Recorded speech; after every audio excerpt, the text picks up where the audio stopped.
ज्ञानाञ्जनशलाकया चक्षुरुन्मीलितं येन तस्मै श्रीगुरुवे नमः। श्रीचैतन्यमनोभीष्टं स्थापितं येन भूतले स्वयं रूप कदा मह्यं ददाति स्वपदान्तिकम्।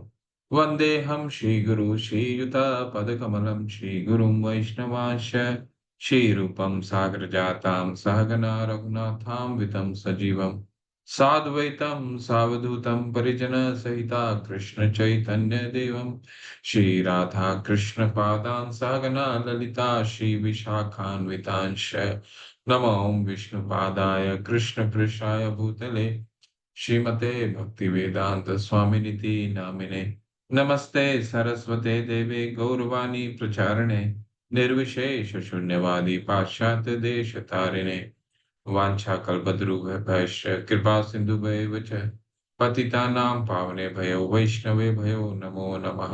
नमो महावदानाय कृष्ण प्रेम पदायते कृष्णाय कृष्ण चैतन्य नामने गौरीतशे नमः। जय हो श्री कृष्ण चैतन्य प्रभु नित्यानंदा श्री अद्वैत गदाधर शिवाच आदि गौर भक्त वृंदा। हरे कृष्णा कृष्णा कृष्णा हरे हरे हरे राम राम राम हरे हरे। हरे कृष्णा कृष्ण कृष्णा हरे हरे हरे राम राम राम हरे हरे। हरे कृष्णा कृष्ण कृष्णा हरे हरे हरे राम राम राम हरे हरे। हरे कृष्णा। आप सभी का 13वें अध्याय और अंतिम भाग में आप सबका हार्दिक अभिनंदन।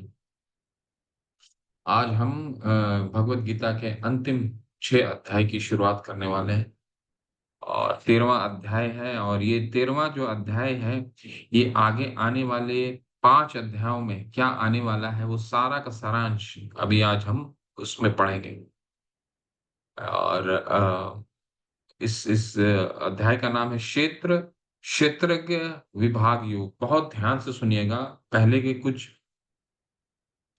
श्लोक जो हैं इसमें अर्जुन कुछ प्रश्न करेंगे जिसका कुछ चीजों के बारे में जानना चाहते हैं। पूरा प्रश्न वो पूरा जो अध्याय है सिर्फ प्रश्न और उत्तर के माध्यम से इसको बताया गया है, विवरण किया गया है। ठीक है। तो क्षेत्रज्ञ विभाग योग। हरे कृष्णा। शुरू कर रहे हैं और ये जो अंतिम का 6 भाग है इसको ज्ञान योग कहते हैं। आपके मन में बहुत सारे प्रश्न आएंगे। अब सारा प्रश्न को यहाँ पे हमने इसको एक जगह इकट्ठा किया है। क्या है? अगर भक्ति ही परिणति है, अंतिम चरण है, तो ज्ञान को अंतिम 6 अध्यायों में क्यों प्रस्तुत किया गया? आपके मन में तो प्राय ये आएगा कि हमने तो किसी भी ग्रंथ का मुख्य सार सबसे अंत में होता है। तो भगवत गीता में हमने 7 से लेकर के 12वां अध्याय तक सब कुछ का हमने अध्ययन कर लिया। तो ऐसा अब क्या बच जाता है, शेष बच जाता है जिसको अभी अध्ययन करने की आवश्यकता है। ठीक है। भगवान ने तो सारा गुह्य तत्व ही बता दिया। भक्ति योग जब परिणति है तो अंतिम के 6 अध्याय में हम क्या पढ़ने वाले? सही मायने में पूर्ण भगवत गीता भक्ति है। प्रथम 6 अध्याय चर्चा करता है कि कैसे कार्य के माध्यम से भक्ति को प्राप्त किया जा सकता है और अंतिम 6 में ज्ञान के माध्यम से इसे प्राप्त करने का वर्णन और मध्य 6 भक्ति की ही चर्चा करता है। तो कहने का क्या तात्पर्य है? पहला जो 6 है वो कर्म के माध्यम से भक्ति है और अंतिम का जो 6 है वो ज्ञान के माध्यम से भक्ति कैसे प्राप्त की जाए इसका वर्णन आता है। तो बीच का जो भाग है वो भक्ति योग है जो इस पूरे ग्रंथ का सार है। तो जब सार भगवान ने बता दिया तो ज्ञान योग में बताने के क्या शेष रह जाता है? क्यों बताया भगवान ने ज्ञान? तो समझता है। इसके अलावा 12वें अध्याय में कृष्ण ने बताया कि कैसे वह व्यक्तिगत रूप से अपने भक्तों को जन्म और मृत्यु से बचाते हैं। तो कल भगवान ने बहुत सुंदर से क्या बताया? भगवान ने कि भवामी न चिरत पार्थम मय्या वेशत चेतसाम तस्य अहम भगवान ने बताया कि मैं तुरंत जो ये तु सर्वाणि कर्माणि मयि सनस्य मत्परा अनन्य योगेन माम नित्य युक्ता उपासते तेषाम अहम समुद्धरता मृत्यु संसार सागरा भवामि न चिरत पार्था मय्या वेशत चेतसा। भगवान ने कल 12वें अध्याय में क्या बताया? जो मेरा अनन्य चिंतन करता है, मेरा सकार रूप का चिंतन करता है, उसको मैं इस मृत्यु संसार सागर से मैं स्वयं तुमको लेने आता हूँ। कल भगवान ने बताया ना, अंतिम के 6 अध्याय भौतिक दुनिया से खुद को निकालने के लिए आवश्यक दार्शनिक ज्ञान प्रदान करते हैं। ज्ञान माया से छुटकारा पाने में सहायता करती है और हमें कृष्ण की ओर आकर्षित करती है। इसलिए जब हम भक्ति प्राप्त करने के लिए ज्ञान का उपयोग करते हैं तो ये भक्ति का हिस्सा बन जाता है। तो अब उत्तर मिलता है, अंतिम के 3 जो बिंदु हैं, ये हमें बताते हैं कि ये जो ज्ञान योग है, ये भक्ति योग के बाद क्यों आया है। ठीक है, एक मिठाई की दुकान में आप जाइए, आपको क्या मिलता है? आप बोलते हैं कि मुझे ये मिठाई दे दीजिए, तो मिठाई आपको क्या कैसे देता है? वो हाथ में आपके देता है? नहीं, तो कैसे देता है? प्लेट में देता है ना। ठीक है, प्लेट में आपको देता है और उसको आप ग्रहण करते हैं। कहने का क्या मतलब है कि देखिए, खाते तो हम वो मिठाई हैं, परंतु प्लेट का भी उतना ही रोल होता है। प्लेट का क्या वहां पे रोल है कि उसको उसको सहायता देना। तो ज्ञान योग और कर्म योग, ये भक्ति योग को सहायक है। ठीक है, हमें तो मालूम है कि हमें बॉम्बे से पूना जाना है, ये हमारा उद्देश्य है, परंतु मार्ग तो अपनाना पड़ेगा ना, किस किस स्टेशन से हमें जाना है, किस तरह से जाना होगा, ये ज्ञान योग और कर्म योग के द्वारा हमें पता चलता है। ठीक है, तो ज्ञान योग अंतिम 6 क्यों आया है?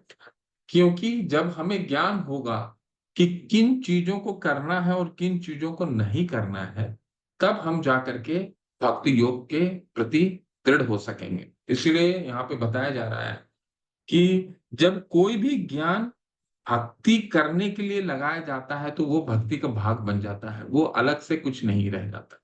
तो इसीलिए ये जो अंतिम के जो 6 अध्याय हैं, वो क्या है? भक्ति योग को सपोर्ट करते हैं, सहायक होते हैं।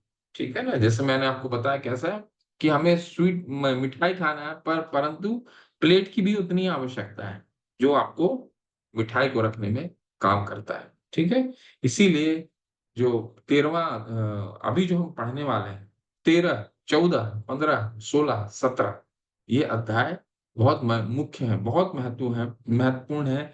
हमें क्या करना चाहिए जीवन में, किन चीजों को ध्यान रखना चाहिए, ताकि हम भगवान ने जो हमारे लिए संदेश दिया है 7 से लेकर के 12वां अध्याय तक, उन संदेशों में हम व्यवहारिक रूप से अपने जीवन को में कर सकें। जब मैं हमें ये पता ही नहीं चल रहेगा कि क्या करना है, क्या नहीं करना है, तो भगवान ने तो 9वें अध्याय में बोल दिया, मन मना भव मत भक्तो मध्याजी माम नमस्कुरु।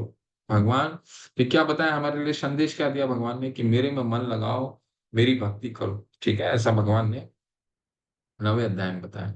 तो हमें जब मालूम ही नहीं है कि कैसे भगवान में मन लगाना है और किन चीजों को वर्जित करना है, ठीक है, तो कुछ जब तक आप वर्जित नहीं करेंगे तो अपना ध्यान एक जगह आकर्षित नहीं कैसे कर सकता है? एक छात्र जब पढ़ाई करता है और एक परीक्षा के प्रति जब तक वो तपस्या नहीं करता, किसी किसी चीजों को जब तक वो निषेध नहीं करता, उन चीजों को अपने जीवन से हटाता नहीं है, तब तक उसकी तपस्या सफल नहीं हो पाती है। ठीक है ना? तो उसी तरह ज्ञान योग हमें भक्ति योग तक ले जाने के लिए सहायक होता है। तो इसीलिए भक्ति योग अभी आ रहा है। तो ये प्रश्न और उत्तर के माध्यम से ये पूरा अध्याय है। बहुत महत्वपूर्ण अध्याय है और आगे आने वाले 6-5 अध्याय में क्या आने वाला है उसके बारे में आज हम अध्ययन करेंगे। हमें ये शरीर क्यों प्राप्त होता है उसके बारे में भगवान बताएंगे। तो ठीक है, चलिए। अर्जुन उवाच प्रकृतिम पुरुषम चैव क्षेत्र क्षेत्रज्ञमेव च एतम वेदितुम इच्छामि ज्ञानम ज्ञेयम च केशवः। ये 6 प्रश्न पूछे हैं अर्जुन ने। ठीक है, वो 6 प्रश्न क्या है? प्रकृति क्या है? पुरुष कौन होते हैं? क्षेत्र किसको क्या? बस इन शब्दों को अभी नोट कीजिए, एक एक शब्द को हम तोड़ के देखेंगे। प्रकृति कौन है? पुरुष कौन है? क्षेत्र किसको कहते हैं? क्षेत्रज्ञ क्या है? ज्ञान क्या है? ज्ञेयम क्या है? 6 चीजें। पुरुष, प्रकृति, क्षेत्र, क्षेत्रज्ञ, ज्ञान और ज्ञेय, ये 6 प्रश्न है। ठीक है, इसका प्रश्न उत्तर के माध्यम से हम पूरा पढ़ेंगे, समझेंगे। श्री भगवान उवाच इदं शरीरं कौन्तेय क्षेत्रम इति अभिधीयते एतद्यो वेति तुम प्राहुम क्षेत्रज्ञम इति तद्विदम। अर्जुन ने कहा है कृष्ण, मैं प्रकृति एवं पुरुष यानी भोक्ता, क्षेत्र एवं क्षेत्रज्ञ तथा ज्ञान एवं ज्ञान ज्ञ के विषय में जानने के इच्छुक हूं। श्री भगवान ने कहा है कुंती पुत्र, यह शरीर क्षेत्र कहलाता है और इस क्षेत्र को जानने वाले क्षेत्रज्ञ। तो कुछ फिलॉसफी है जो आपको शुरू में कठिन लगेगा समझने के लिए, लेकिन इसको हम बहुत सरल से समझने का प्रयास करते हैं। इन 6 प्रश्न जो हैं, कुछ फिलॉसफी है, कुछ आपको लगेगा कि क्या ये कोड वर्ड तो नहीं हो गया, ऐसा नहीं है। बहुत सिंपल से समझिए, ध्यान से सुनिए। अर्जुन के क्या प्रश्न थे? प्रकृति क्या है, ठीक है, पुरुष क्या है, क्षेत्र किसको कहते हैं, क्षेत्रज्ञ क्या है, ज्ञान क्या है, और ज्ञेयम क्या है। तो इसका मतलब क्या हुआ, ये इन सबों को मतलब समझते हैं। प्रकृति का मतलब ये जिसका हम विदोहन कर रहे हैं, ठीक है, और यही हमारे अगले शरीर को कारण देने वाला, यही प्रकृति ही हमें अगला शरीर प्रदान करती है। भगवान प्रकृति को ही बोलते हैं कि इस जीव को अगला शरीर क्या प्राप्त होगा, वो कैसे प्राप्त होगा, वो आज के अध्याय में हम देखेंगे। पुरुष किसको कहते हैं? क्षेत्र। क्षेत्र का क्या मतलब होता है? Field of activity. Field of activity का क्या मतलब है? जहां पे कोई सक्रियता होती है, ठीक है, उसे क्षेत्र कहते हैं। क्षेत्र का क्या और क्षेत्र का क्या, क्षेत्रज्ञ का क्या मतलब? जो उस क्षेत्र को जानता है, ठीक है। अब जैसे एक मैदान है, मैदान में क्या होता है? बहुत सारा खेल होता है, वो क्षेत्र हो गया। और उसको, उस खेल को जानने वाले के, उस मैदान को जानने वाले जितने हो गए उसे क्षेत्रज्ञ कहते हैं। ज्ञानम क्या है? ज्ञान क्या है? तो जीवन का उद्देश्य क्या है, किस किस चीज को जानना हमारे जीवन का उद्देश्य है, उसे ज्ञान कहते हैं। ठीक है, तो आज हम पढ़ेंगे हमारा जीवन का उद्देश्य ज्ञान क्या चीज है, और ज्ञेयम अंतिम में हमें वो ज्ञान तक पहुंचने के लिए क्या योग्यता चाहिए, उसे ज्ञेयम कहते हैं। ठीक है, परमात्मा तो, ज्ञान का मतलब है योग्यता, और ज्ञेयम का मतलब उद्देश्य। क्षमा कीजिएगा, ठीक है। ज्ञान का क्या मतलब है? योग्यता, और ज्ञेयम का मतलब है उद्देश्य। मतलब ज्ञेयम का मतलब हो गया कि हमें हमारे जीवन में, हमारे जीवन को जानने का क्या, हमारे जीवन का क्या उद्देश्य है, उसका मतलब वो हो गया ज्ञेयम। और ज्ञेयम तक पहुंचने के लिए हमें क्या योग्यता चाहिए, उसे कहते हैं ज्ञान। इसको हम लोग एक एक 6 प्रश्न को बहुत अच्छे से समझेंगे, ठीक है।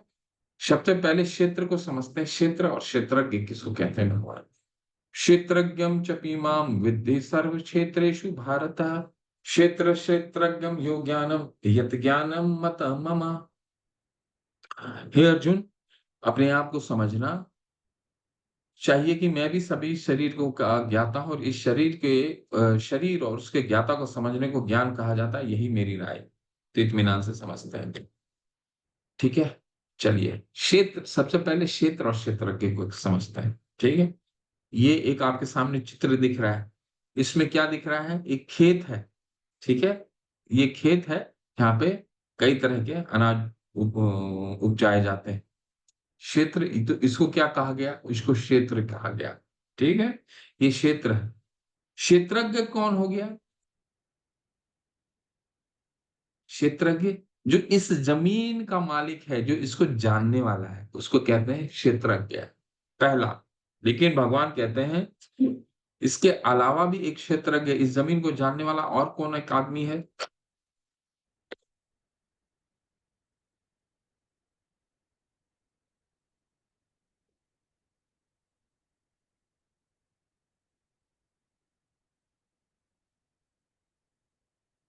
जमीन को जानने वाला ये, जो उसका मालिक है, दूसरा कौन है?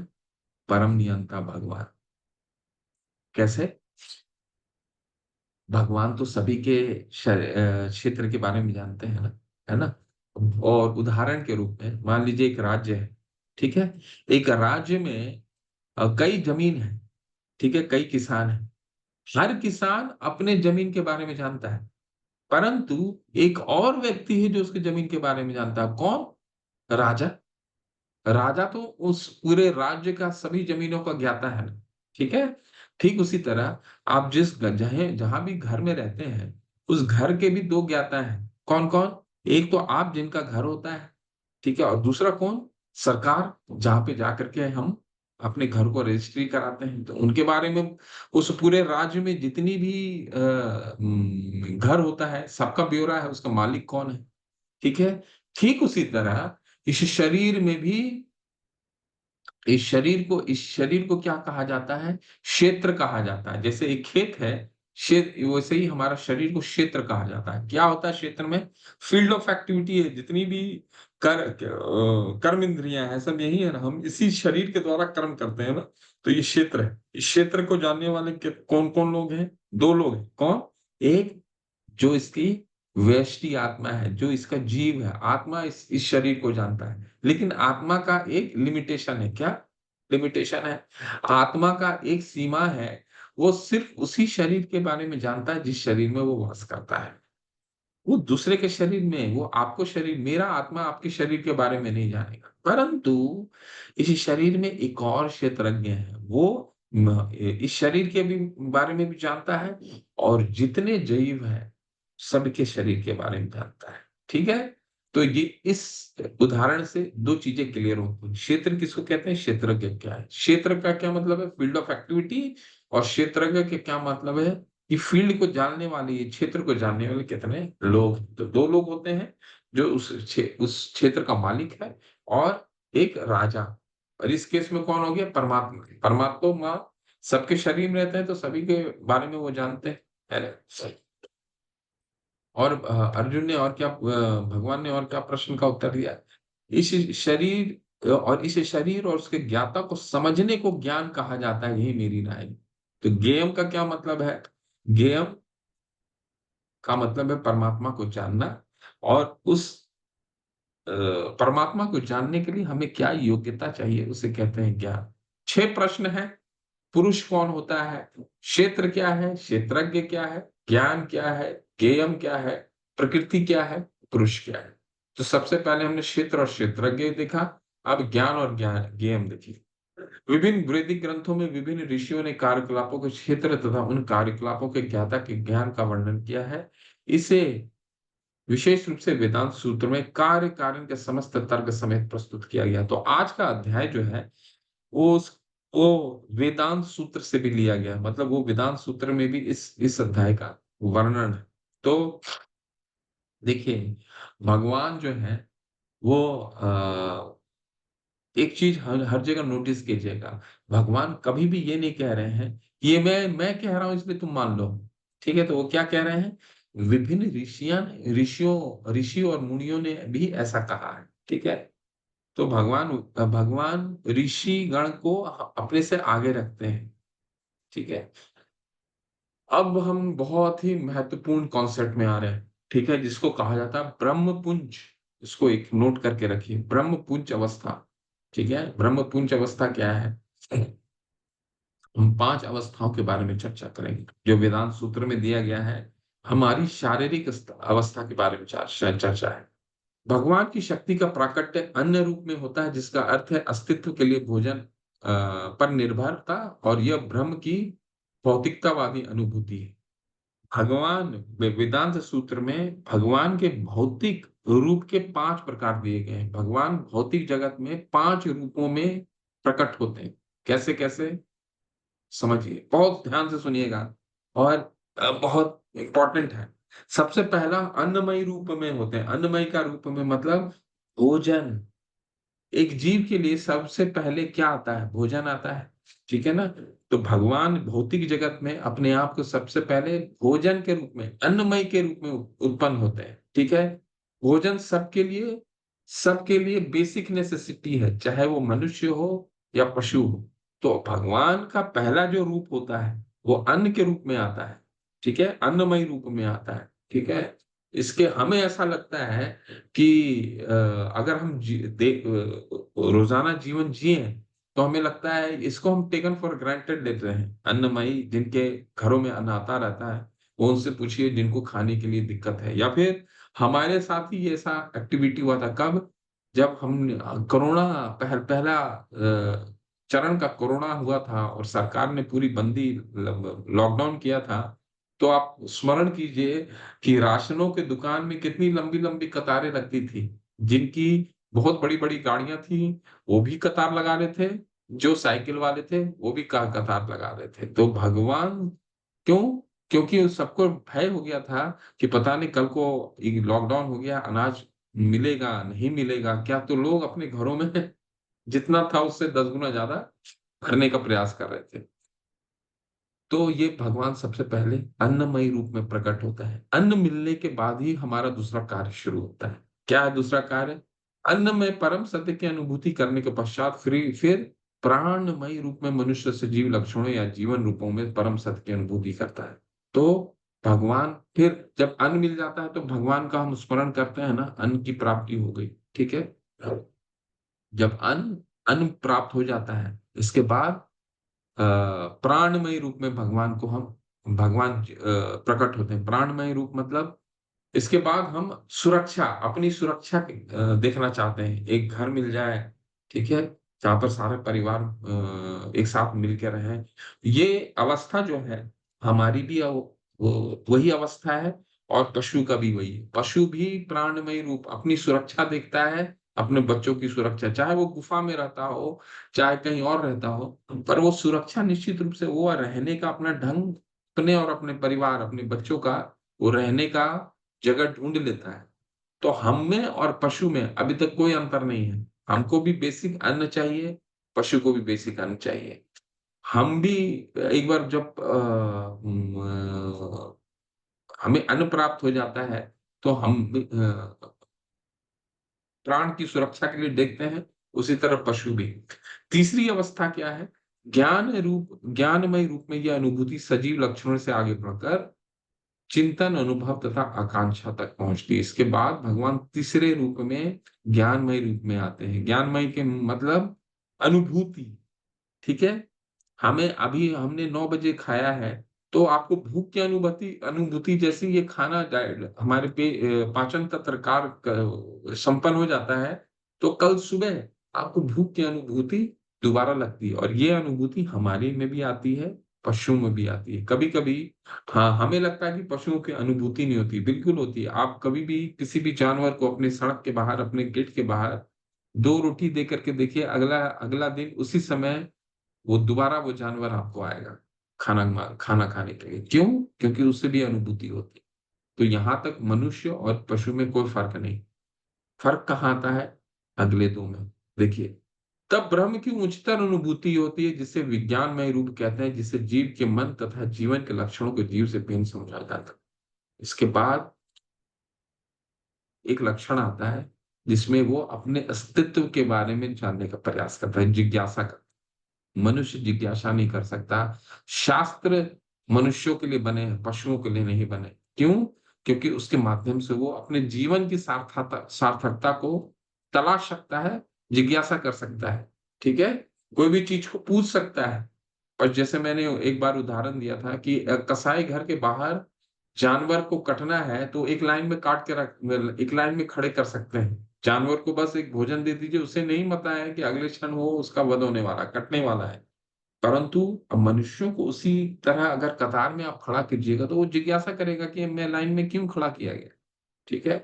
तो इसके बाद विज्ञानमय रूप में भगवान प्रकट होते हैं, और अंततः सबसे बाद में भगवान क्या, उसके पश्चात परम अवस्था आती है जो आनंदमय है, अर्थात सर्व आनंदमय प्रकृति की अनुभूति है। इस प्रकार से ब्रह्म अनुभूति की 5 अवस्थाएं हैं, जिन्हें ब्रह्म पुंज कहा जाता है। और अंत में आनंदमय, खुश रहने की अनुभूति, ये कहाँ से आती है? खुश तो कौन होते हैं? ईश्वर परम कृष्ण सच्चिदानंद विग्रह अनादिरादिर गोविंद सर्व कारण कारण। भगवान आनंदमय अभ्यासात है। भगवान हमेशा प्रसन्न रहते हैं। ठीक है। और ये जो अनुभूति है, प्रसन्नता की अनुभूति, ये मनुष्यों में पाई जाती है। ठीक है। ठीक है। कभी पशु पशु हो सकता है आनंदित हो, परंतु खुश हो सकता है देख करके, परंतु आनंद की अनुभूति जो है सिर्फ मनुष्यों में पाई जाती है। ठीक है। तो इनमें से प्रथम 3 अन्नमय, प्राणमय और ज्ञानमय अवस्थाएं जीवों के कार्यकलापों के क्षेत्रों से संबंधित होती हैं। परमेश्वर इन कार्यकलापों के क्षेत्रों से परे हैं और आनंदमय हैं। ठीक है। तो पहले जो 3 हैं वो पशु और मनुष्य में समानांतर है, आनंदमय, प्राणमय और ज्ञानमय। ठीक है। लेकिन बाकी के जो 2 हैं वो मनुष्य को पशु से अलग करता है। ठीक है। कौन-सा? विज्ञानमय जिज्ञासा करना। तो हमें जीवन में ज़रूर जिज्ञासा करना चाहिए को कि ये हमारा मनुष्य जन्म क्यों प्राप्त हुआ है? निर्देह मध्यम सुलभम सुदुर्लभम प्लवम सुकल्पम गुरुकर्णधारम। ये निर्देह माध्यम, ये 84 लाख योनि के बाद ये मनुष्य जन्म मिला है, तो इसका उद्देश्य क्या है? ये जिज्ञासा ज़रूर होनी चाहिए। सोने का अगर एक ईंट रख दे दिया जाए और हमें ज्ञान नहीं हो, तो उसको हम पेपर वेट की तरह भी यूज़ कर सकते हैं, ठीक है? तो परंतु विज्ञान मनुष्य को ही ये ज्ञान आएगा कि उस सोने का पत्थर जानवर को दे दीजिएगा, तो उसको सामान्य पत्थर और सोने में कोई फ़र्क नहीं लगेगा। पर मनुष्य जिसको जिज्ञासा करने का जिज्ञासा कर सकता है, क्योंकि भगवान विज्ञानमय रूप में उनका विज्ञानमय रूप में प्रकट होते हैं। तो ये मनुष्य के ये जो है, ये मनुष्य के पास ही हो सकता है। तो हमें ये ज़रूर जिज्ञासा करना चाहिए कि हमारा मनुष्य जन्म क्यों हुआ है? ठीक है? बहुत इम्पोर्टेंट कॉन्सेप्ट है। अब हमारा शरीर किन-किन चीज़ों से बना हुआ है हमारा? 24 एलिमेंट हैं, 24 तत्वों से हमारा शरीर बना है। ठीक है? क्या है?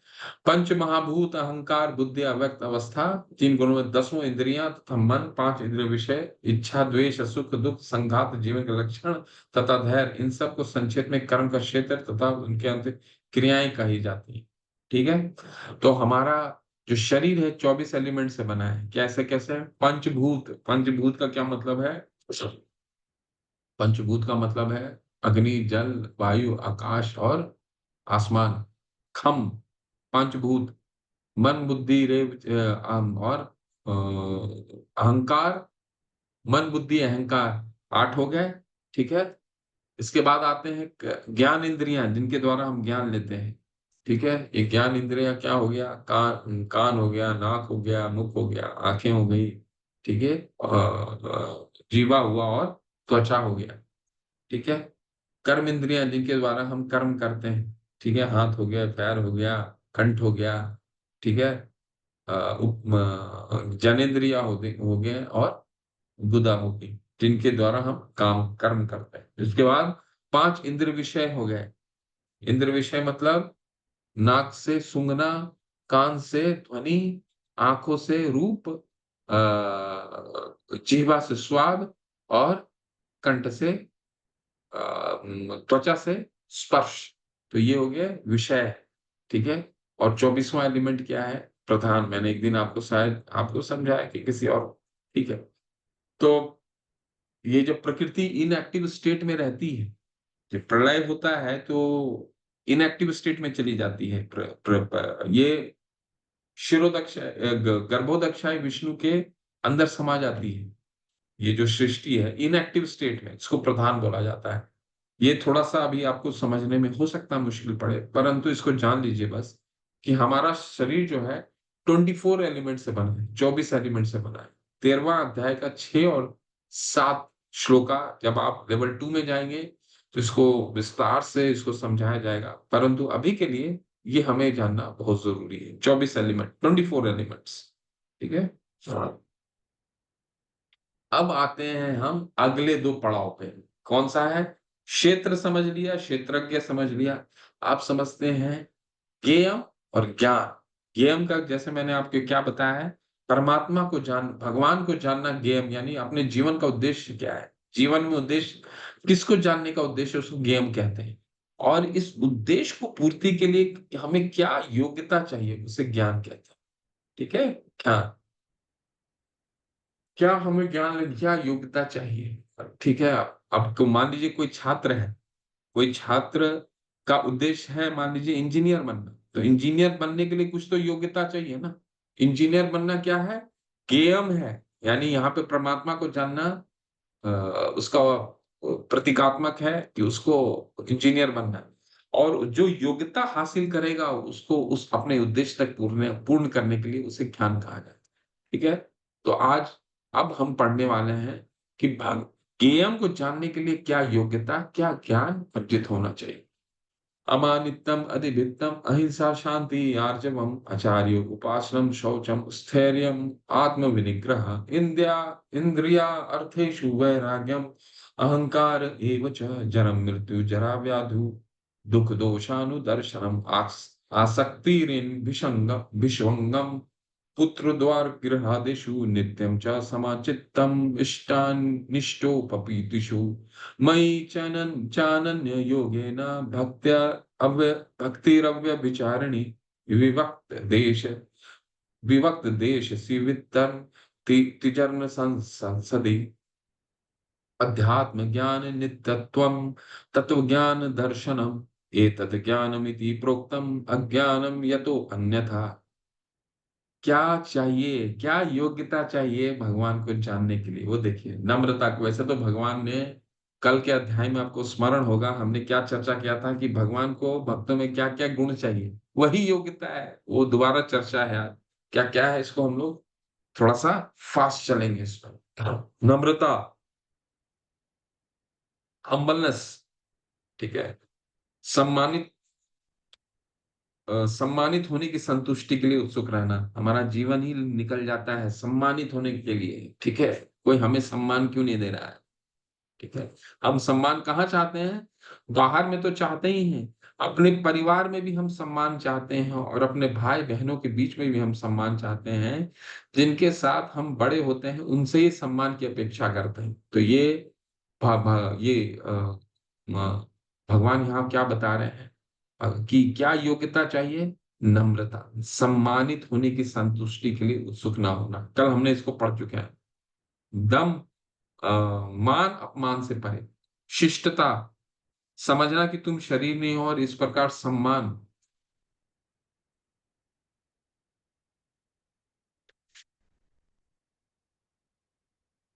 सम्मान और अनादर एक ही है। अहिंसा, जब तक कोई लोगों को आध्यात्मिक ज्ञान तक नहीं पहुंचाता तब तक वह हिंसा का अभ्यास कर रहा है। यानी कि शास्त्रों में अहिंसा किसको कहा जाता है? अहिंसा का मतलब किसी को किसी तरह का तकलीफ नहीं देना, ठीक है। वो अहिंसा हो गई। और एक अहिंसा है शास्त्रों में, क्या?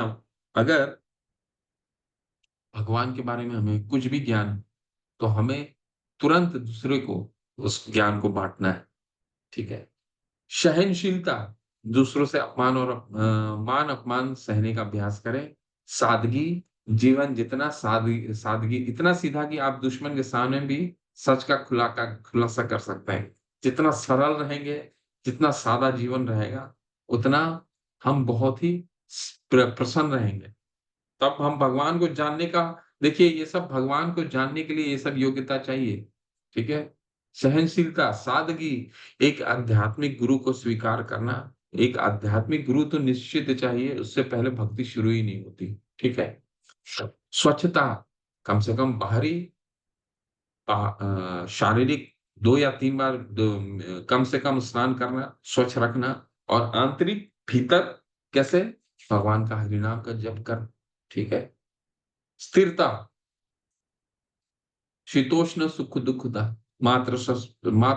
स्पर्शास्त्र कौन्तेय शीतोष्ण सुख दुखदा। यानी स्थिर रहना, विचलित नहीं होना ज्यादा।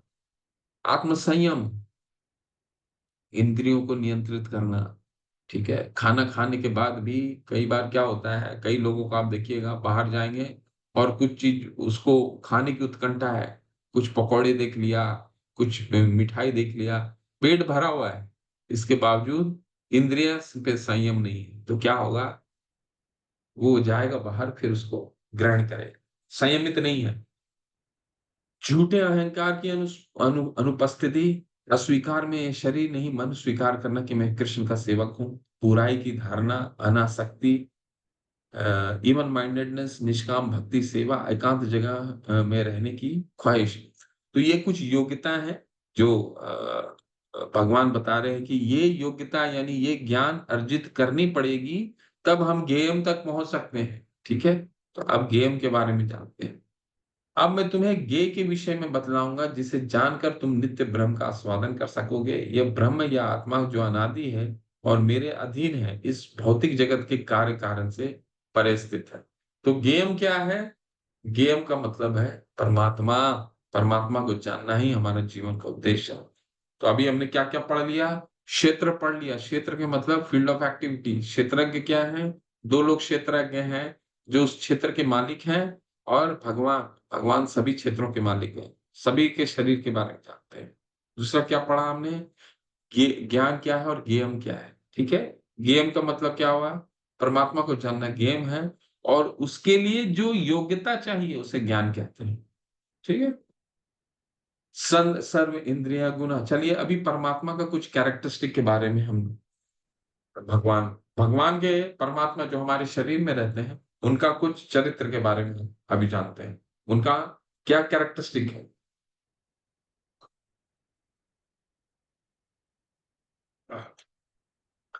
सर्व इंद्रिय गुण भासम, सर्व इंद्रिय विवर्जितम असक्तम, सर्वभृचैव निर्गुण गुण निर्गुणम गुण भोक्तृत्व च। परमात्मा समस्त इंद्रियों के मूल के स्रोत हैं, फिर भी वे इंद्रियों से रहित हैं। वे समस्त जीवों के पालन करता होकर भी अनासक्त हैं। वे प्रकृति के गुणों के परे हैं, फिर भी वे भौतिक प्रकृति के समस्त गुणों के स्वामी हैं। बहुत कंफ्यूजन है आपको, बहुत कंफ्यूजन होगा कि भगवान यहाँ क्या कह रहे हैं। भगवान परमात्मा समस्त इंद्रियों के मूल स्रोत हैं, फिर भी वे इंद्रियों से रहित हैं। ठीक है, मूल स्रोत हैं, फिर भी इंद्रियों से रहित। इसका क्या मतलब है? उंगलियां तो हम ऐसे कर रहे हैं, मान लीजिए अभी उंगली कर रहे हैं ऐसे, ठीक है, तो हमें लग रहा है कि उंगली ये हम कर रहे हैं, परंतु चेतना तो भगवान कंट्रोल कर रहे हैं इसे, ठीक है। तो जिनको बीमारी हो जाती है उनको वो कितना भी अपना हिलाने की कोशिश करें, हाथ नहीं हिले।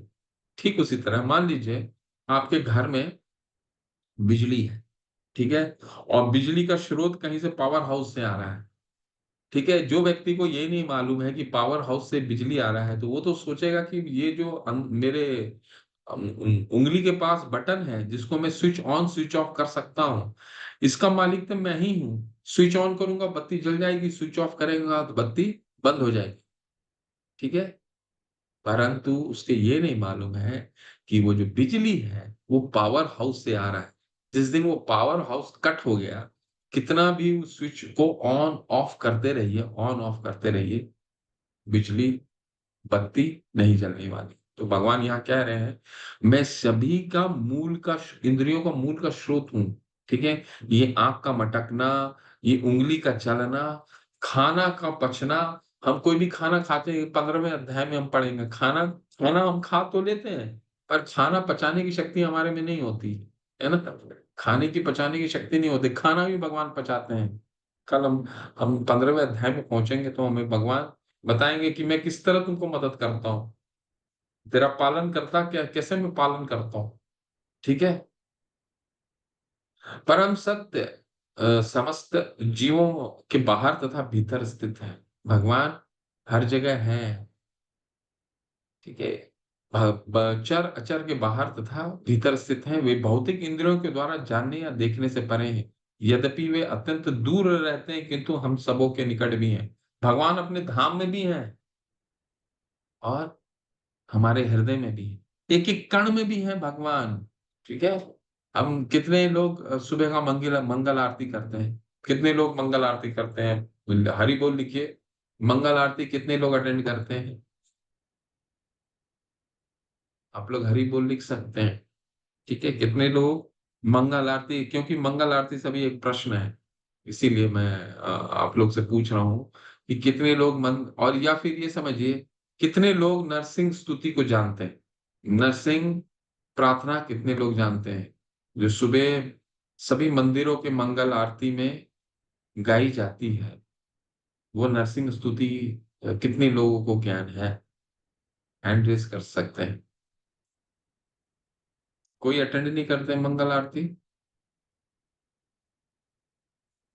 आशा माता जी करती हैं, सुमन प्रभु करते हैं, सुमन माता करती हैं, घनश्याम प्रभु करते हैं हरि बोल। और कितने लोग हैं?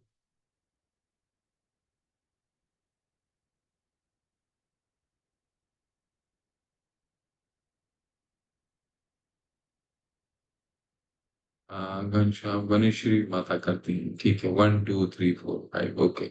कोशिश कीजिए आप लोग सब लोग आए, आइए 4:30 बजे इस्कॉन का कोई भी मंदिर में आप ऑनलाइन प्रार्थना अटेंड कीजिए, वहां पे क्या नरसिंह स्तुति होती है, तो क्या गाया जाता है, इतो नरसिंहा पर तो नरसिंहा, यतो यतो यामि ततो नरसिंहा। भगवान यहाँ भी है, भगवान यतो यतो यामि ततो नृसिंहा, ठीक है। बहिर नृसिंहा हृदय नृसिंहा, नरसिंहमदिम शरणम प्रपदे। भगवान नरसिंह भगवान यहाँ भी है, नरसिंह भगवान वहां भी है, नरसिंह भगवान बाहर भी है, नरसिंह भगवान हृदय में भी। मैं जहां जाता हूँ नरसिंह भगवान वहां है, तो भगवान हर जगह है, ठीक है। अपने धाम में भी है, हमारे हृदय में भी है, हर एक कण में है, ठीक है। ये भगवान का परमात्मा का चरित्र के बारे में वर्णन चल रहा है अभी, ठीक है। परम सत्य समस्त जीवों के बाहर तथा भीतर स्थित है, सूक्ष्म होने के कारण और भौतिक इंद्रियों के, ये तो हम पढ़ चुके हैं। वे समस्त प्रकाशमान वस्तुओं के प्रकाश स्रोत हैं, वे भौतिक अंधकार से परे हैं और अगोचर हैं, वे ज्ञान हैं, ज्ञेय हैं और जान जान ज्ञान का लक्ष्य है, ठीक है। समझ में आ गया, यहाँ पे क्लियर है। अभी भगवान ही ज्ञेयम है, वे सबके हृदय में स्थित है, भगवान हमारे हृदय में स्थित है। ईश्वर सर्वभूतानां हृदय से अर्जुन तिष्ठति। भगवान हमारे हृदय में स्थित है, और जितनी भी प्रकाशमान वस्तु हैं, सूर्य से हमारे पास प्रकाश आ रहा है, तो ये प्रकाश का स्रोत भी सूर्य से जो हमारे तक पहुंचता है, वो भी प्रकाश का स्रोत भगवान के द्वारा आता है। और जहां पे सूर्य है, वहां पे अंधकार तो हो ही नहीं सकता, ठीक है। तो जहां भी भगवान का वास है, वहां कभी भी भय, डर और अंधकार हो ही नहीं सकता। इसीलिए आप लोग सभी लोग कोशिश कीजिए, शाम के समय पूरे परिवार के साथ आरती कीजिए, घर में कीर्तन कीजिए। क्यों? क्योंकि जहां भी भगवान है, वहां वो घर क्या हो जाता है, भवन हो जाता है, ठीक है। भगवान का घर क्या हो गया, भवन, ठीक। वहां कभी भी अंधेरा, भय, डर कहीं नहीं रह सकता है।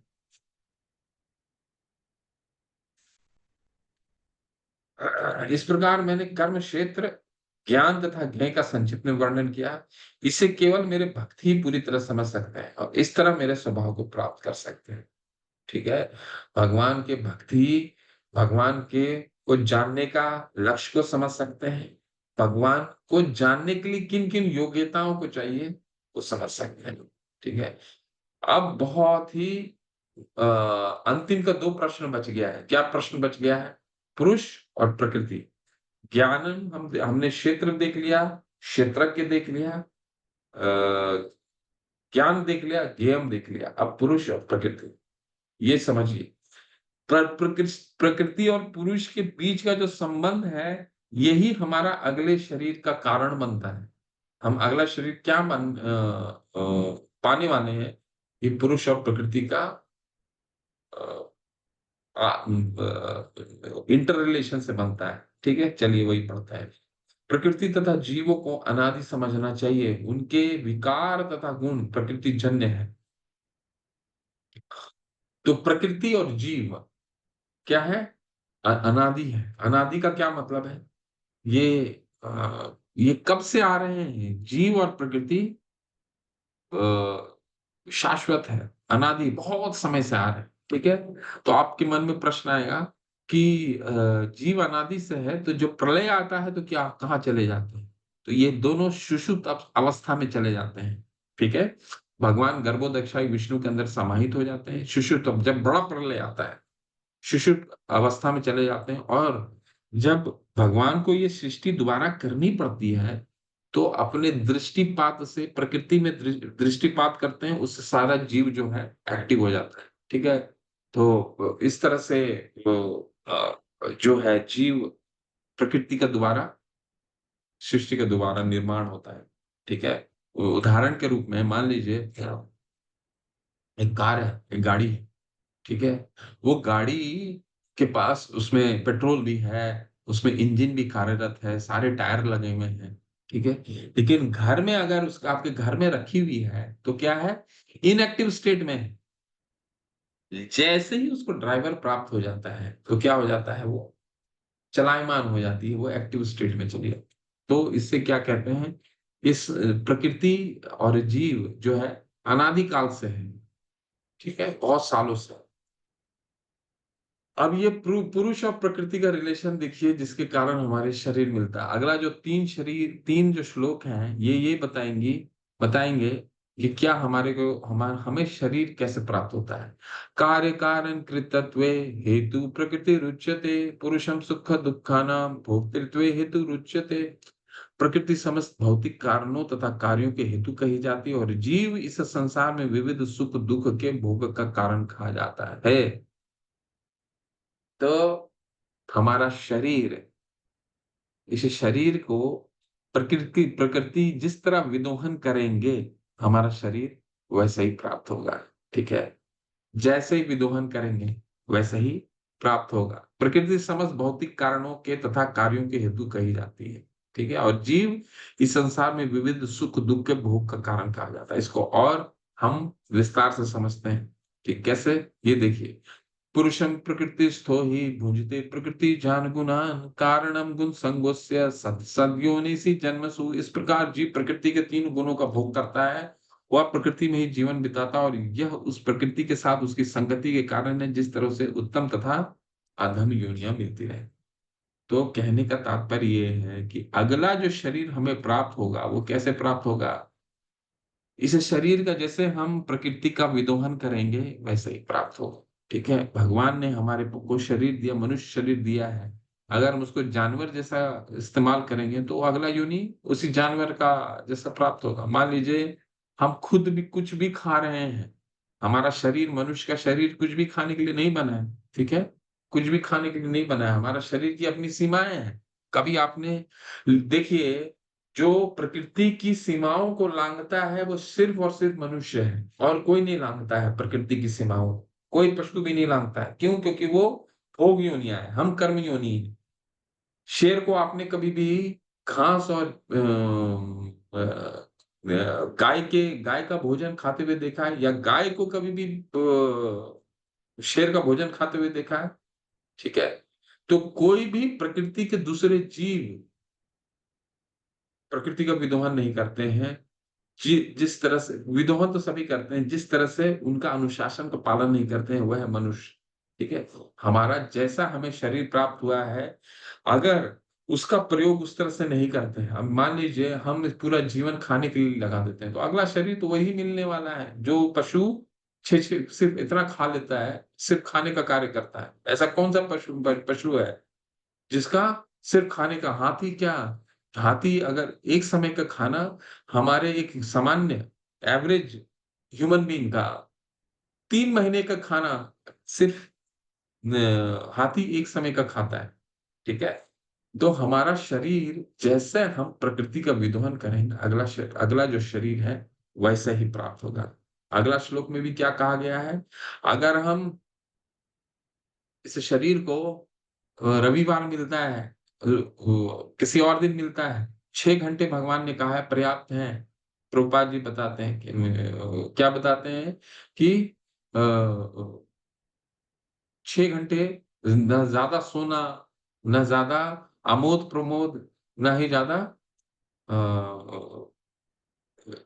अ, युक्त आहार विहारस्य युक्त चेष्टस्य कर्मसु युक्त स्वप्न बोधस्य योग भवति दुःखा। ना तो ज्यादा खाना खाना, ज्यादा सोना, ना ना ही ज्यादा आमोद प्रमोद इंटरटेनमेंट करना। तो ये हर कुछ सीमाओं में रह करके करना। अगर इस सीमाओं को तोड़ेंगे, तो हमें नीचे की योनियां प्राप्त हो सकती है या ऊपर की योनियां प्राप्त हो सकती है। अच्छे कार्य, पुण्य का कार्य करेंगे, शरीर को भगवान की भक्ति में लगाएंगे, भगवान की अगर देवताओं की भक्ति में लगाएंगे तो ऊपर की ओर जाएंगे। और अगर पशुओं के समान इस्तेमाल करेंगे, सोने में, हम अगर मुझ जैसा व्यक्ति सोने में, खाने में अगर इस्तेमाल करेगा, तो उसको अधम योनि मिलेगा। ठीक है? कल से इन 3 गुणों पर ही चर्चा होगा, 14, 16 और 17 अध्याय। ठीक है? उपदृष्टानुमन्ता च भर्ता भोक्ता महेश्वरः परमात्मेति चाप्युक्तो देहिनस्मिन् पुरुषः परः। तो भी शरीर में एक दिव्य भोक्ता है जो ईश्वर है, परम स्वामी और साक्षी तथा अनुमति देने वाले के रूप में विद्यमान और जो परमात्मा कहलाता है। देखिए, अब यहाँ पे भगवान की पुष्टि होती है हमारे हृदय में कैसे रहते हैं। परमात्मा हमारे शरीर में विद्यमान रहते हैं और हम जो भी कर रहे हैं, उसके वे साक्षी रहते हैं। ठीक है। अब जैसे आपके घर में सीसीटीवी कैमरा लगा रहता है, तो सीसीटीवी कैमरा क्या आप जो घर में कुछ भी लगाते हैं या फिर ऑफिस में कुछ भी करते हैं, तो सीसीटीवी कैमरा जो है कैप्चर कर लेता है। ठीक है। ठीक उसी तरह हमारे हृदय में भगवान विराजमान रहते हैं और हम जो भी कर रहे हैं इस प्रकृति के साथ, उसके वो साक्षी हैं। वो रोकते नहीं है। क्यों? क्योंकि भगवान स्वतंत्रता देते हैं हमें। ठीक है। वो रोकते नहीं। ठीक है। तो साक्षी होते हैं और जैसे वो साक्षी, जैसा वो शरीर का विदोहन करता है, क्योंकि वो साक्षी है, तो प्रकृति को बताते हैं ये कि इसको इस तरह का शरीर देना अगली बार में। ठीक है। इसलिए वो उपदृष्टानुमंता चाहे। जो व्यक्ति प्रकृति जीव तथा प्रकृति के गुणों के अंतक्रिया से संबंधित इस विचारधारा को समझ लेता है, उसे मुक्ति की प्राप्ति सुनिश्चित है। उसकी वर्तमान स्थिति चाहे जैसी हो, यहाँ पर उसका पुनर्जन्म नहीं होगा। तब इन रिलेशनशिप को जो समझ लेता है, ठीक है, प्रकृति क्या है, किस तरह से अगली योनियां प्राप्त होती हैं, ठीक है, तो वो क्या करता है, वो उसके लिए प्रयासरत ही नहीं रहता, वो तो भगवान को समझने के लिए, भगवान की लीलाओं को सुनने में आनंदित रहता है। तो उसे तो अगला शरीर चाहिए ही नहीं। भगवान ने हमने कल क्या पढ़ा, तेषाम अहम समुद्धरता मृत्यु संसार सागरा। भगवान मृत्यु संसार सागर से लेने स्वयं आते हैं, अगर हम अनन्य चेता सततम योमाम स्मृति नित्यशा, अगर हम भगवान की चिंतन करते हो। ठीक है। हमको ये चिंता नहीं करना है कि अगला शरीर क्या प्राप्त होने वाला है। कुछ लोग परमात्मा को ध्यान के द्वारा अपने भीतर देखते हैं, तो दूसरे लोग ज्ञान के अनुशीलन द्वारा, कुछ ऐसे जो निष्काम कर्म योग द्वारा देखते हैं। तो ये प्रक्रिया हमने देख लिया है। भगवान को तीन तरीकों से देखा जा सकता है, ज्ञान योग यानी शास्त्रों का अध्ययन के द्वारा, कर्म योग के द्वारा। ठीक है। ऐसे भी लोग हैं जो यद्यपि आध्यात्मिक ज्ञान से अवगत नहीं होते, पर अन्यों से परम पुरुष के विषय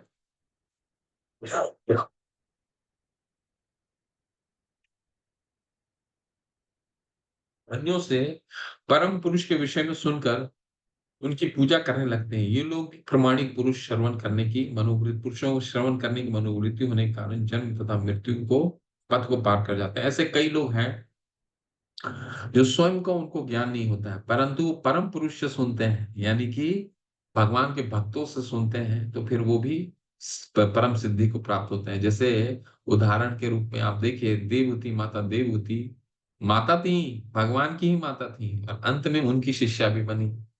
भगवान कपिल से उन्होंने ज्ञान प्राप्त किया। ठीक है। और इस, जब ज्ञान प्राप्त भगवान से कोई कर रहा है, तो फिर ये धरातल में तो आएगा नहीं। पुनरअपि जननम पुनरअपि मरणम पुनरअपि जननी जठरे शयनम, यह संसारे बहुत दुस्तारे, कृपया करो करो मुरारे। अ, तो पुनरअपि जननम पुनरअपि मरणम पुनरअपि जननी जठरे शयनम, यानी कहने के आदि शंकराचार्य कहते हैं कि बार बार जन्म मृत्यु, माता के घर में दोबारा आना, कोई भी माता के, चाहे पशु का माता हो, पशु हो या कोई भी, तो अगर कोई परम पुरुष ज्ञान ले लेता है, चाहे वो कितना भी उसको ज्ञान ना हो, तो उसको इस अगला शरीर से तो वो मुक्ति पा लेता है, अगला शरीर उसको प्राप्त नहीं होगा। हे भरतवंशियों में श्रेष्ठ, यह जान लो कि चर तथा अचर जो भी तुम्हें इस अस्तित्व में दिख रहा है, वह कर्म क्षेत्र तथा क्षेत्र के ज्ञाता का संयोग मात्र है। ठीक है। जो व्यक्ति परमात्मा को सर्वत्र तथा प्रत्येक जीव में समान रूप से वर्तमान देखता है, वह अपने मन के द्वारा अपने आप को भ्रष्ट नहीं करता। इस प्रकार वह दिव्य गंतव्य को प्राप्त करता है। पांचवा अध्याय में भी हमने पढ़ा था, क्या पढ़ा था, विद्या विनय संपन्ने ब्राह्मणी गवि हस्तनी सुनी चय वश पाके च पंडिता समदर्शिना। भगवान का भक्त जिसको ज्ञान हो गया है, सभी जीवों को सभी जीवों को भगवान के अंश के रूप में देखता है। उसको मालूम चल गया है कि ये जो हाथी का बच्चा है, चंडाल है, या हाथी है या चंडाल है या कुत्ते का शरीर में कोई है, तो ये सिर्फ आवरण मात्र है। शरीर क्या है? वासांसि जीर्णानि यथा विहाय। ठीक है? ये सिर्फ शरीर क्या है? कपड़ा है। वासांसि जीर्णानि यथा विहाय तथा शरीराणि नवानि गृह्णाति नरोपराणि। जैसे फट जाता है, नया शरीर धारण हो जाता है। वासांसि जीर्णानि यथा विहाय नवानि गृह्णाति नरोपराणि। तो भगवान का भक्त इन सबको, चाहे वो हाथी हो, चंडाल हो, कुत्ता हो, ब्राह्मण हो, सबको भगवान के अंश के रूप में देखता है। ठीक है? जो यह देखता है कि सारे कार्य शरीर द्वारा संपन्न किए जाते हैं, जिसकी उत्पत्ति प्रकृति से हुई है, और जो देखता है कि आत्मा कुछ भी नहीं करता, वही यथार्थ में देखता है। तो आत्मा जैसा हम प्रकृति का विदोहन करेंगे, अगला शरीर हमें उसी तरह प्राप्त होगा।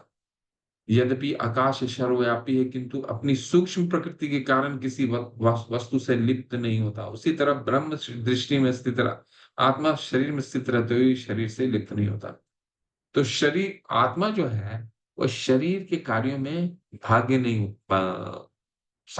शरीर के कार्यों में भाग नहीं लेती। जैसे एक जल है, नदी का जल है, ठीक है? नदी का जल हमेशा निर्मल होता है, लेकिन जैसे ही किसी गंदगी को उठाता है, इसका मतलब ये नहीं है कि वो गंदा हो जाता पानी। ठीक उसी तरह आत्मा इस शरीर में रहता है, हो सकता है शरीर बहुत गलत काम कर रहा हो, परंतु आत्मा इससे छूते नहीं। आत्मा इससे कोई उसको वो अशुद्ध नहीं होता। हे भरत पुत्र, जिस प्रकार सूर्य अकेले इस संसार को, ब्रह्मांड को प्रकाशित करता है, उसी प्रकार शरीर के भीतर स्थित एक आत्मा सारे शरीर को चेतना से प्रकाशित करती है। तो आत्मा का क्या कार्य है? चेतना देना। ठीक है?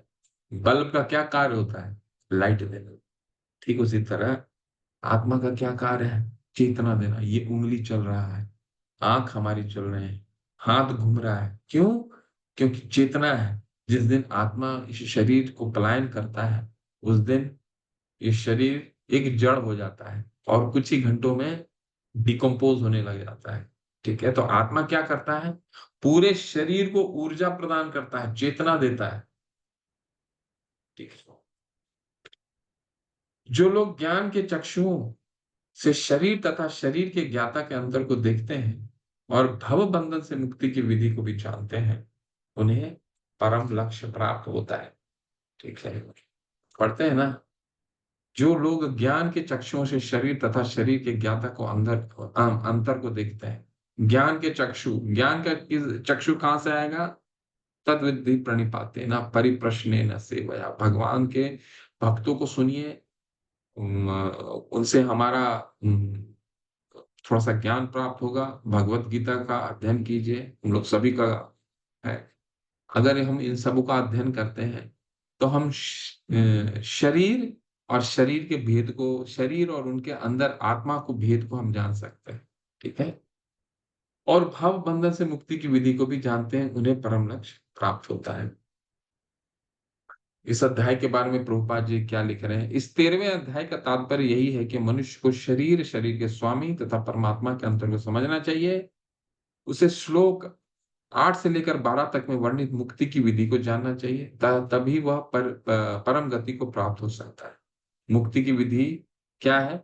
वो ज्ञान 8 से लेकर के 12 तक, अमानित्यम, अधिवित्तम, अहिंसा, शांति, आर्जवम। ठीक है ना? तो ये सब जानना जरूरी है। श्रद्धालु को चाहिए कि सर्वप्रथम वह ईश्वर को श्रवण करने के लिए सत्संगी करे, यानी भक्तों का संग करे। ठीक है? और कीर्तन करे, धीरे धीरे प्रबुद्ध बने। यदि गुरु स्वीकार कर लिया जाए तो पदार्थ तथा आत्मा के अंतर को समझा जा सकता है, और वही अग्रिम साक्षात्कार, आत्म साक्षात्कार के लिए शुभारंभ बन जाता है। गुरु अनेक प्रकार के उपदेशों से अपने शिष्यों के देहात्म बुद्धि से मुक्त होने की शिक्षा देते हैं। उदाहरणार्थ, भगवत गीता में कृष्ण अर्जुन को भौतिक बातों से मुक्त होने के लिए शिक्षा देते हैं। मनुष्य यह तो समझ सकता है कि शरीर पदार्थ है और इस 24 तत्वों में विश्लेषित किया जा सकता है। जीवन के लक्षण इन्हीं तत्वों के अंत क्रिया है, किंतु उनसे भी ऊपर आत्मा तथा परमात्मा है। आत्मा तथा परमात्मा दो हैं। यह भौतिक जगत आत्मा तथा 24 तत्वों के संयोग से कार्यशील है। मनुष्य को चाहिए कि गुरु की सहायता से इस अध्याय को भली-भांति समझ लें। कभी-कभी ये अध्याय बहुत कठिन लगता है बहुत लोगों को, परंतु बार-बार पढ़ेंगे, गुरु के सानिध्य में पढ़ेंगे तो बहुत ही सरल लगने लगेगा। 6 प्रश्न किए अर्जुन ने, ठीक है? ये अब सारांश है, अर्जुन ने 6 प्रश्न किए। क्या-क्या प्रश्न था? पुरुष कौन है? प्रकृति क्या है? क्षेत्र किसको कहते हैं? क्षेत्रज्ञ क्या है? ज्ञान क्या है? ज्ञेयम् क्या है? ठीक है? और हर एक को तोड़-तोड़ के भगवान ने बताया। क्षेत्र का क्या मतलब है? कि शरीर को क्षेत्र कहते हैं। इस शरीर को जानने वाले 2 लोग होते हैं। एक जो शरीर में वास करता है, यानी आत्मा, दूसरा वो जो उस शरीर में भी वास करता है और सभी के शरीरों में वास करता है। ठीक है? तो वो उस शरीर के बारे में भी जानता है और सभी के शरीर के बारे में जानता है भगवान। ठीक है? ये क्षेत्रज्ञ हो गया। ज्ञान और ज्ञेय क्या होता है? भगवान को जानने को ज्ञेय कहा जाता है और उस ज्ञेय के लिए क्या योग्यता है, वो हम श्लोक संख्या 8 से लेकर के 12 तक पढ़ते हैं। ठीक है? क्या-क्या योग्यता हासिल करनी है, उसे ज्ञान कहा जाता है। फिर हमने पुरुष और प्रकृति के बारे में पढ़ा। और प्रकृति का विदोहन से पुरुष जो है अगला शरीर उस पुरुष को प्राप्त होता है। ठीक है? ये मुख्यतः हमने आज अध्ययन करा। श्रील प्रभुपाद की जय। नमाचार्य हरिदास ठाकुर की जय। वांछा कल्पतरुभ्यश्च कृपा सिंधुभैव च पतितानां पावनेभ्यो वैष्णवेभ्यो नमः। अनंत कोटि वैष्णव वृंद की। चलिए, हरे कृष्णा। किन्हीं का कोई प्रश्न है? 13वां अध्याय आपका समाप्त है। बहुत लोगों का आज का अध्याय जो है वो कठिन लगता है। रूपा कुमारी माता, हरे कृष्ण। जी, पूछिए। हरे कृष्णा प्रभु जी, दंडवत प्रणाम। हरे कृष्ण धर्मत माता है, पूछिए प्लीज। प्रभु जी, लेवल 2 में क्लास कौन लेंगे? ये मेरे पे नहीं है। अच्छा, आप लोग अच्छा हो गया ये प्रश्न आपने किया। तो आपको स्तर भी बता देते हैं। वैसे प्रभु अरविंद प्रभु और सुमन माता जी भी बताएंगे आपको। लेवल 1 के बाद लेवल 2 होता है। लेवल 2 में गीता एक-एक श्लोक पढ़ाया जाता है। 700 श्लोक का अध्ययन होता है, ठीक है? सारांश में। फिर लेवल 3 में जाते हैं तो इसके बाद और 3 किताबें पढ़ाई जाती हैं। भक्ति Rasamrita Sindhu, nectar of instruction, Ishopanishad, nectar of instruction, nectar of devotion और ईशोपनिषद। भक्ति Rasamrita Sindhu, nectar of instructions है और ईशोपनिषद। ठीक है? ये 3 किताबें लेवल 3 में। लेवल 4 में भगवत गीता दोबारा पढ़ाया जाता है। ठीक है? उस समय वर्टिकल स्टडी होती है, टॉपिक वाइज स्टडी होती है, वो भी 3-4 महीने का है। और इसके बाद आता है भक्ति शास्त्री, जिसके जिस जो सबसे इस्कॉन में सबसे उच्च शिक्षा माना जाता है। इसके अलावा भी ऊपर भी होता है, परंतु एक मान्य डिग्री मानी जाती है, जिसको प्राप्त करने के बाद आप ऑफिशियल प्रचारक बन सकते हैं। कहीं भी आप किसी भी मंदिर में प्रचार कर सकते हैं। ठीक है? तो उसमें भी भगवत गीता और ये 3 किताब एक साथ विस्तार से पढ़ाया जाता है। ठीक है? तो ये पूरा लेवल है। जो ये लेवल नहीं कर सकते, उनके लिए इसमें एग्ज़ाम्स होते हैं। जो ये लेवल नहीं कर सकता, उनके लिए भक्ति सदाचार का कोर्स है, वो भी साइमल्टेनियसली चलता है। ठीक है? तो इस तरह से आप इन कोर्सों का जुड़े रह सकते हैं और नियमित रूप से आप भगवान के कथाओं का श्रवण कर सकते हैं और उनको सुन सकते हैं। क्योंकि अगर हम नियम बना लेंगे, तो 1 घंटा अगर हम समय निकाल सकें, किसी भी समय, ठीक है? किसी को अगर डेली समय नहीं है, तो सप्ताह में 2 दिन समय निकाल लीजिए, 3 दिन निकाल लीजिए, तो हम जुड़े रहेंगे। ठीक है? तो ये है माता जी। और लेवल 2 में शिक्षक शिक्षक के बारे में मुझे ज्ञान नहीं है माता जी। शिक्षक कोई भी हो सकता है, ठीक है? मुझे लेवल 1 बहुत ही अंतिम समय में बोला गया था। मैं तो लास्ट ईयर अगस्त में लेवल 1 छोड़ दिया था। मैं नहीं किया था लेवल 1 कोर्स। तो मुझे लेवल 1 करने के लिए मुझे 1 दिन या 2 दिन पहले टेम्पल से, मंदिर से आया कि शायद कोई शिक्षक को कोई जो लेवल 1 लेने वाले थे, वो किन्हीं कारणों से व्यस्त हो गए। तो टीचर कोई भी हो सकता है। टीचर, सारे टीचर अच्छे हैं, आप पढ़िए, बस पढ़ते रहिए, है ना। प्रभु जी, इसका रजिस्ट्रेशन का लिंक कब तक आएगा, लेवल हाँ, 2 का? वो अरविंद प्रभु शायद आपको बताएंगे। प्रभु, आप इनको गाइड कर दीजिए जी, प्लीज। हरे कृष्ण माता जी। अभी जब लेवल 1 कंप्लीट हो जाएगा तो उसके बाद ही आपको मिलेगा। आप इसी ग्रुप में बने रहिएगा तो आपको जी प्रभु। पता चल जाएगा माता जी। ठीक है।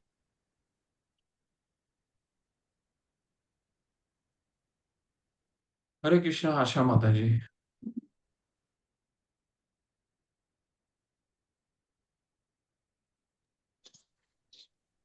हरे कृष्ण प्रभु जी। हरे कृष्ण माता, प्लीज बोलिए। चैप्टर अच्छे से समझ में आ गया प्रभु जी। मेरे को तो एक प्रश्न था, उसमें मेरे को थोड़ा संकोच भी हो रहा है, पूछूं या ना पूछूं। पूछिए पूछिए पूछिए, प्लीज पूछिए। अगर उत्तर होगा तो बताऊंगा, नहीं तो कल बताऊंगा। बताइए, नहीं, पूछिए प्लीज। जैसे भगवान कृष्ण और राम, तो अपन हरे कृष्णा हरे रामो ऐसे क्यों बोलते हैं? कृष्ण को कृष्णा और राम को रामा और रामो। भगवान का नाम है माता जी। पूरा जितने भी 16 मंत्र हैं, ये 16 का 16 जो शब्द है, इस सारे के सारे भगवान की शक्ति और भगवान का नाम है। ठीक है, हरे क्या है? हरे का मतलब है भगवान की शक्ति, यानी कि राधा रानी भगवान की शक्ति है, जिनसे हम अनुकंपा लेते हैं, उनकी प्रार्थना से उनसे पहले निवेदन करते हैं, इसलिए हरे पहले आता है। उनके निवेदन के बाद ही हम कृष्ण तक पहुंच सकते हैं। ठीक है, इसलिए कृष्ण बाद में। हरे कृष्णा कृष्ण कृष्ण हरे हरे, हरे राम राम राम हरे हरे। हम ये इस मंत्र का बहुत सारे नाम, बहुत सारे मतलब हो सकते हैं, परंतु सबसे पहला मतलब है कि हर एक जो मंत्र है, हर एक शब्द इसमें भगवान का नाम है, पहला। दूसरा, आचार्य बताते हैं कि राम का मतलब होता है वो जो सबको आनंद देता हो। तो हम यहाँ पे ये प्रार्थना करते हैं भगवान से कि भगवान, मुझे हरे कृष्णा कृष्णा कृष्णा हरे हरे, हरे राम राम राम हरे हरे। भगवान, मुझे इतनी शक्ति दीजिए कि मैं आपको अपनी सेवा से आपको आनंदित कर सकूं। ठीक है, तो अपनी सेवा में मुझे नियुक्त कीजिए। इस मंत्र का दूसरा ये भी अर्थ होता है। इसलिए राम जो है, राम रमेति राम, यानी भगवान राम जो है, सबको, राम का मतलब होता है जो सबको आनंद प्रदान करते हैं। तो इस मंत्र का ये भी मतलब है। ठीक है, तो इसीलिए इस सारे के सारे नाम हैं। ठीक है, इसको इस तरह से समझने का प्रयास कीजिए। ठीक ठीक है है ना। प्रभु। हरे कृष्ण। संजय त्रिपाठी, हरे कृष्ण मत प्रभु, पूछिए प्लीज। हरे कृष्ण प्रभु जी, दंडवत प्रणाम। हरे कृष्ण धन्यवाद प्रभु। प्रभु जी, ये महामंत्र में आपका हरे कृष्ण और तो ऑलरेडी राधा माता जी पे अभी इतना विवाद चल रहा है कि ये महामंत्र ही उसका उत्तर है। प्रभु जी, इसी पे मैं कहना चाहता था। अभी जब भी आप समाचार सुन रहे हैं या इस तरह से जो हम लोग विवाद देखने में आ रहा है, उसका सबसे अच्छा उत्तर तो ये महामंत्र ही है ना प्रभु जी। वो, हमको कोई तुलना ही नहीं करना है, क्योंकि ये जो मंत्र है, ये इस भौतिक दुनिया का मंत्र नहीं है। ठीक है, ये जो मंत्र है, ये महामंत्र है, शास्त्रों का मंत्र है। ठीक है, तो ये जब नारद मुनि गए थे ब्रह्मा जी के पास, तो ब्रह्मा जी ने बताया कि ये जो 16 शब्द हैं, इसी कलयुग का यही नाश करेगा। ठीक है, इति षोडशकम नाम नाम कलि कलेशनम नाशनम, ये 16 शब्द, षोडश का मतलब 16 शब्द है। ये 16 शब्द, इसको हरे राम कर लीजिए, बाद में हरे कृष्णा कर लीजिए, या हरे कृष्णा कृष्णा कृष्णा, कोई फर्क नहीं पड़ता। भगवान की हर नाम में भगवान ने कलयुग में शक्ति डाली है। ठीक है, नाम नाम कारी बहुधा निज सर्व शक्ति तत्रार्पिता नियमते स्मरणे न काला। भगवान को किसी रूप में आप नाम लीजिए, कोई फर्क नहीं पड़ता। हरे राम राम राम हरे हरे, हरे कृष्णा कृष्णा कृष्णा हरे हरे, कई पंथ के लोग पहले राम जोड़ते हैं, कोई फर्क नहीं पड़ता। भगवान का नाम में शक्ति है। इससे हम जो न्यूज और विवाद हो रहा है इसको तो देखना है, क्योंकि ज्ञान अपूर्ण है। जो न्यूज देने वाले हैं, जो न्यूज बताने वाले हैं, उनका वो कौन है? हम बहुत हो सकता है हमारे से ज्यादा ज्ञानी हो, और उनकी इंद्रियां अपूर्ण है। तो हमें क्या देखना है? हमें जो शास्त्र बताते हैं उनको, उनका पालन कर रहा है। क्यों? क्योंकि शास्त्र अपुरुषाय हैं, वो भगवान के द्वारा बोले गए हैं। तो उनकी वो बात हमारे लिए ज्यादा प्रमाणित है। ठीक है, बाकी और कुछ हम किसी पे और हमें समझ। नहीं, आप एकदम सही बोला आपने प्रभु जी, सही। धन्यवाद, समझ में आ गया। हरे कृष्णा। हरे कृष्ण।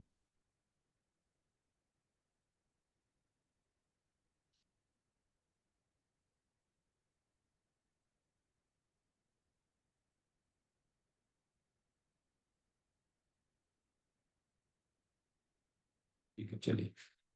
वांछा कल्पतरुभ्यश्च कृपा सिंधुभ्यश्च च पतितानां पावनेभ्यो वैष्णवेभ्यो नमो नमः। अनंत कोटि वैष्णव वृंद की जय, श्री प्रभुपाद की जय। सभी को हरे कृष्णा कृष्ण कृष्ण हरे हरे। कृष्णा प्रभु जी। हरे कृष्णा प्रभु जी, हरे कृष्णा प्रभु जी। हरे हरे कृष्णा कृष्णा। प्रभु जी, सभी हरे सभी माता कृष्णा। जी प्रभु जी को हरे कृष्णा। हरे